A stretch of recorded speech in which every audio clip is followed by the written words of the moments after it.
अखियां में जब से तू बस लू है गोरी, नींद चैन सब उड़ गई बा।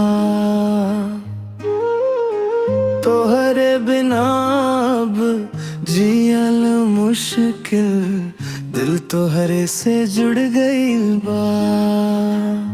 चांदनियन चमकत चेहरा तोहार, जियरा में आग लगावेला। जब तू हंस के देख लू हमके, सारा दुनिया भुलावेला। सांझ सवेरे बस तोहरे फिक्र बा, मन तोहरे पीछे पागल बा। कैसे बताई कि हमारे धड़कन तू ही हमारा असली काजल बा। सांझ सवेरे बस तोहरे फिक्र बा, मन तोहरे पीछे पागल बा।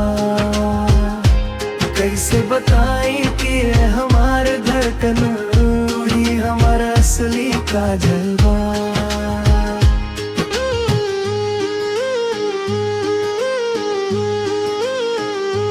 हाथ में हाथ जो थाम लेबू, कसम से किस्मत संवर जाई।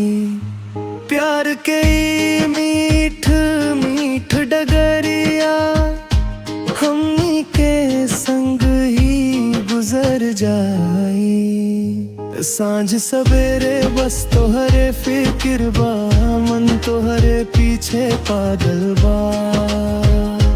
कैसे बताई कि ये हमारे धड़कन तू ही हमारे असली काजल बा।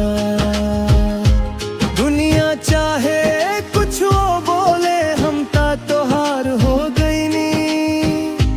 तोहरे प्यार के सागर में हम कतही खो गई नी। जन्म जन्म के बाबा साथ कभियो ना छूटी। प्रेम के अटूट बंधन अब कभियो ना टूटी। सांझ सवेरे बस तोहरे फिक्र बा, मन तोहरे